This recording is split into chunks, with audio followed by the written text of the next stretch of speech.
আলাইকুম, কেমন আছো পঞ্চম শ্রেণীর শিক্ষার্থী বন্ধুরা? আজকে আমরা ইসলাম শিক্ষার যে মানবন্টনটা আছে সেটা নিয়ে কথা বলবো এবং কি করে তোমরা লিখলে ইসলাম পরীক্ষায় 100তে 100 পেতে পারো সে বিষয়গুলো নিয়েও কথা বলবো। তাহলে চলো আজকের ভিডিওটি শুরু করা যাক। প্রথমে তোমরা এখানে দেখতে পাচ্ছ যে তোমাদের এমসিকিউ আসবে মোট 10টা। তোমরা এই 10টা এমসিকিউ থেকে তোমাদের 10টা দিয়ে উত্তর করতে হবে, প্রত্যেকটার তোমরা পাবে 1 করে, তো তোমাদের মোট নাম্বার 10। এবং পরবর্তীতে তোমরা দেখতে পাচ্ছ শূন্য স্থান পূরণ।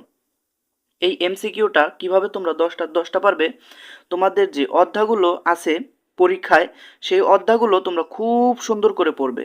যদি পড়ো তাহলে দেখবে এই এমসিকিউগুলো তোমরা পারবে। তাই সর্বপ্রথম তোমরা বই পড়বে এবং তারপরে টেস্ট পেপার সলভ করবে এবং অবশ্যই তোমরা স্যারদের এবং তোমার বাবা মার সাহায্য নেবে। এবং 2 নম্বরে যে তোমার শূন্য স্থান পূরণ আছে এটার জন্য তোমরা বই ফলো করার একটু বেশি চেষ্টা করবে, একটু বেশি বই পড়বে এবং তারপরে মডেল টেস্ট সলভ করার চেষ্টা করবে। এবং তোমার যে 3 নং আছে, 3 নংয়ে তোমার আছে শুদ্ধ অশুদ্ধ, এটাও বই থেকে চলে আসে, তাই একটু বই পড়ার চেষ্টা করবে, তাহলে তোমরা শুদ্ধ অশুদ্ধ পেরে যাবে। এবং তোমাদের 2 নংয়ে যে শূন্য স্থান পূরণ আসে সেটাই নাম্বার হলো তোমার 10 এবং 3 নংয়ে যে শুদ্ধ অশুদ্ধ আসে এটার নাম্বার 10, প্রত্যেকটাই 2 করে। এবং 4 নংয়ে তোমাদের যেটা আসে এটা খুবই সহজ, তোমরা একটু চেষ্টা করলেই পারবে।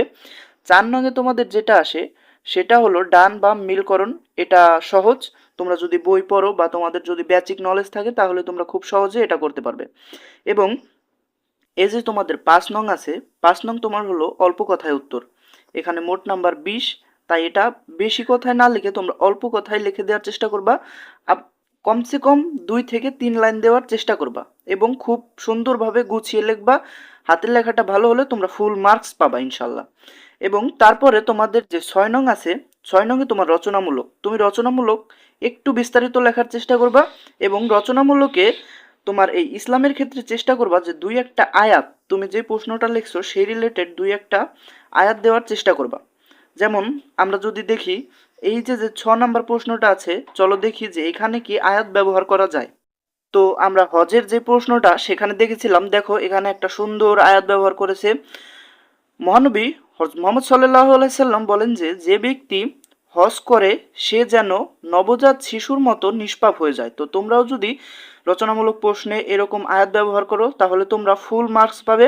পরবর্তী ভিডিও পেতে অবশ্যই আমাদের সাথেই থাকো। আসসালামু আলাইকুম।